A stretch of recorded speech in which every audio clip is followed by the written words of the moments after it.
الحمدللہ رب العالمین والصلاة والسلام علی سید الانبیاء والمرسلین اما بعد فاعوذ باللہ من الشیطان الرجیم بسم اللہ الرحمن الرحیم وقرن فی بیوتکن اور اپنے گھروں میں ٹھہری رہو۔ آج کا جو میرا عنوان ہے وہ ہے عورت کے بالوں کے مسائل۔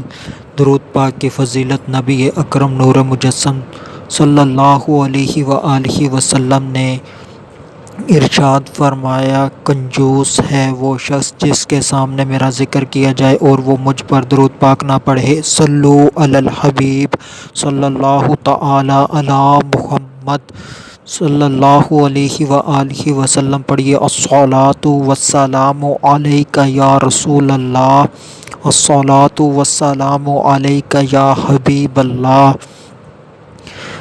پہلی بات وہ یہ کہ عورت کے بال جھڑتے کیوں ہیں، اس کا جواب سماعت فرمائیں۔ عورت کے جو بال جھڑتے ہیں اس کی پہلی وجہ ناقص غذائیں ہیں، دوسری وجہ صابن اور شیمپو وغیرہ میں کیمیکلز کی وجہ سے بال جھڑتے ہیں۔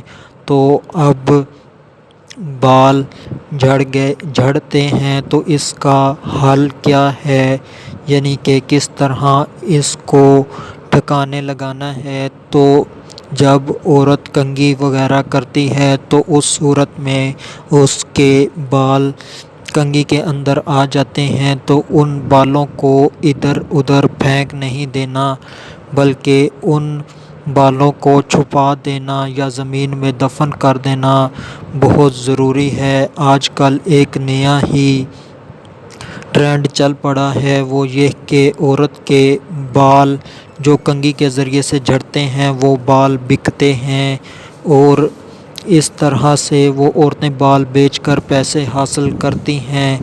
وہ نہ جانے کن کن نامحرموں کے پاس جاتے ہیں، وہ ان کا نہ جانے کیا کیا کرتے ہیں، کن مقاصد میں استعمال ہوتے ہیں۔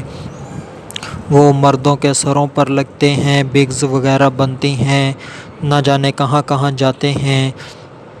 تو جو بال کنگھی کے گرے ہیں تو ان کو زمین میں دفن کر دینا چاہیے، چھپا دینا چاہیے۔ ان اسلامی بہنوں کے لیے تو آسانی ہے جن کے گھروں میں نرم زمین ہے، یعنی کہ کچی زمین ہے، وہ گڑھا کھود کر دبا سکتی ہیں، اور جن کے گھروں میں باغیچہ وغیرہ ہے تو وہ بھی وہاں پر دفن کر سکتی ہیں۔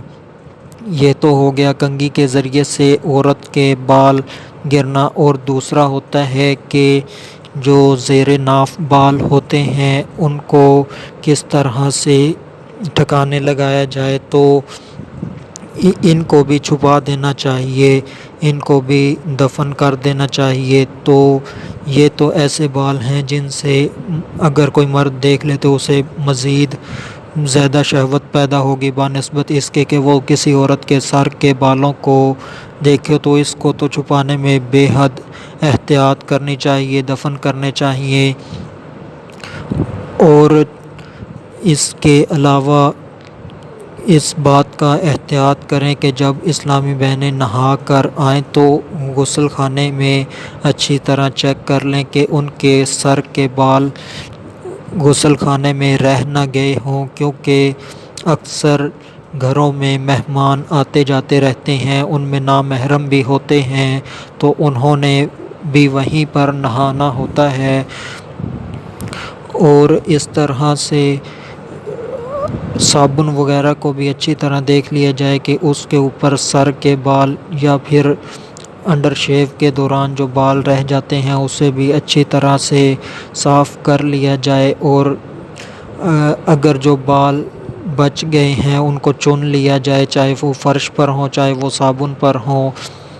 اور اس طرح سے تاکہ دین اسلام وہ پیارا مذہب ہے کہ وہ یہ بھی پسند نہیں کرتا کہ عورت کے ٹوٹے ہوئے بالوں پر کسی نامحرم کی نظر پڑے۔ تو اسی طرح سے جو مرد حضرات ہیں، اسلامی بھائی ہیں، ان کو بھی چاہیے کہ جب وہ نہائیں تو صابن وغیرہ سے بال چن لیا کریں۔ اس سے ایک تو یہ ہوتا ہے کہ آپ کے متعلق نفرت پیدا ہوگی، گھن آئے گی، آپ کو اچھا نہیں سمجھا جائے گا کہ آپ نے صابن سارا خراب کر دیا۔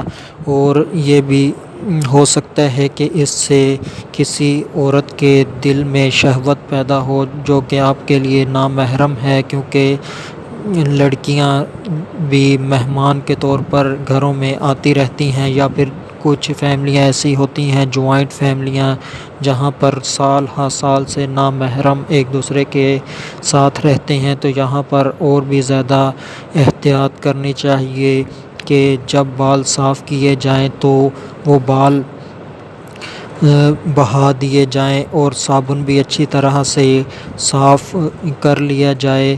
تو عورت کے بالوں کے متعلق جو سر سے علیحدہ ہو چکے ہوں ان کی طرف نظر کرنا کیسا ہے، اس کے متعلق مفتی محمد امجد علی اعظمی رحمۃ اللہ تعالی علیہ در مختار کے حوالے سے بیان کرتے ہیں کہ عورت کے جس عضو کی طرف نظر کرنا ناجائز ہے، جب وہ عضو اس کے جسم سے جدا ہو جائے تب بھی اس کی طرف نظر کرنا ناجائز ہے، یعنی کہ کوئی مرد عورت کے ٹوٹے ہوئے بالوں کو جو اس کے سر سے علیحدہ ہو چکے ہیں نہیں دیکھ سکتا۔ اور یہ سوال بھی ہے کہ کیا عورت سر منڈا سکتی ہے؟ عورت سر نہیں منڈا سکتی، عورت کا سر منڈانا حرام ہے۔ اور اس کے علاوہ جو عورت بال کٹواتی ہیں اور مردانہ طرز کے بال کٹواتی ہیں، مردوں جیسے لگتی ہیں، تو ان کا ایسے بال کٹوانا ناجائز اور گناہ ہے۔ اور اس کے علاوہ جو عورتیں اس بات کو دلیل بناتی ہیں حدیث پڑھ کر کہ نبی کی ازواج نے بھی تو بال کٹوائے تھے تو ہم نے کٹوا لیے، کون سا جرم ہو گیا؟ تو نبی پاک صلی اللہ علیہ وآلہ وسلم کی ازواج نے نبی پاک صلی اللہ علیہ وآلہ وسلم کے اس دنیا سے ظاہری پردہ فرما جانے کے بعد غم کی وجہ سے اپنے بال چھوٹے کروا لیے تھے، یعنی کہ مکمل گنجی نہیں ہوئی تھی، تھوڑے تھوڑے چھوٹے کروا لیے تھے۔ تو اب کوئی مسلمان عورت اس سے دلیل نہیں پکڑ سکتی کہ جب نبی کی ازواج نے بال کٹوائے ہیں تو ہم نے کٹوا لیے، کون سا گناہ ہو گیا؟ انہوں نے تو نبی کے غم میں کٹوائے تھے، اور آپ لوگ فیشن پرستی کی دھن میں بال کٹواتی ہیں، تو ان کے کٹوانے میں اور آپ کے کٹوانے میں بڑا فرق ہے۔ تو یہ ہیں عورت کے بالوں کے مسائل۔ اور اسی طرح سے جو بے احتیاط لوگ ہوتے ہیں تو وہ بال غسل خانے میں ہی انڈر شیو کے چھوڑ کر آ جاتے ہیں، پانی بھی نہیں بہاتے، تو اس طرح ان کے متعلق نفرت پیدا ہوتی ہے اور انہیں برا سمجھا جاتا ہے۔ تو یہ چھپانے کی چیزیں ہوتی ہیں تو ان کا خاص احتیاط کیا جائے اور ان کو نظروں سے دور ہی رکھا جائے۔ آخر میں اللہ تبارک و تعالی سے دعا ہے کہ اللہ تبارک و تعالی میری بہنوں کو اپنے بالوں کی حفاظت کرنے کی توفیق عطا فرمائے۔ اور یہ بھی دیکھا جاتا ہے کہ جو بہنیں برقع وغیرہ کرتی ہیں تو انہوں نے سر پر سکارف باندھا ہوتا ہے، تو سکارف ان کی پوری کمر پر پیچھے سے نہیں ہوتا، وہ صرف سر کی گدی تک ہوتا ہے اور پیچھے سے سارے بال لٹکتے ہوئے نظر آتے ہیں۔ یہ ایک نہایت برا منظر ہوتا ہے، تو انہیں چاہیے کہ وہ اپنے بال اکٹھے کر کے جوڑا بنا کر اس کو چھپائیں، کور کریں، یا پھر اتنا بڑا سکارف ہو کہ ساری کمر کو پیچھے سے چھپا سکے۔ اور یہ بھی ہوتا ہے کہ جو گون ہوتا ہے اس کا جو گلا ہوتا ہے وہ انتہائی زیادہ کھلا ہوتا ہے، جیسے کہ اس کے اندر سے سر نہیں بلکہ درخت گزارنا ہو، تو وہ بے احتیاطی میں وہ اتنا پیچھے ہو جاتا ہے کہ گردن تو کیا پیچھے کمر تک نظر آ رہی ہوتی ہے، وہ اتنا بڑا ہوتا ہے۔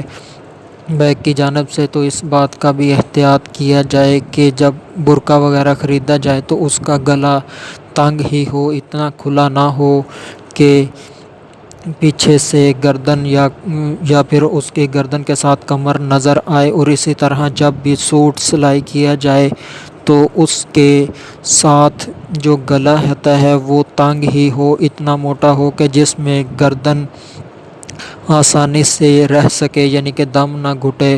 اور جب سوٹ پہننا یا اتارنا ہو تو زپ لگی ہوئی ہو، وہ نہ آگے کی جانب ہو نہ پیچھے کی جانب، بلکہ وہ کندھے وغیرہ پر ہو، تاکہ کسی نامحرم کو آپ کے آگے کا حصہ یا پیچھے کا حصہ بالکل نظر نہ آئے، یا پھر بٹن وغیرہ لگا لیے جائیں۔ زپ زیادہ بہتر ہے، تو اس طرح سے لباس سیے جائیں۔ مگر آج تو فیشن کا دور ہے، تو اتنا برا حال ہے کہ آگے سے بھی گلا اتنا کھلا، پیچھے سے بھی گلا اتنا کھلا کہ جو گھر کے محرم ہیں وہ ہی شرم محسوس کریں، تو باہر تو کیا حال بنتا ہوگا۔ آخر میں اللہ تبارک و تعالی سے دعا ہے کہ اللہ تبارک و تعالی میری بہنوں کو شرم و حیا کی چادر عطا فرمائے۔ وما علینا الا البلاغ المبین۔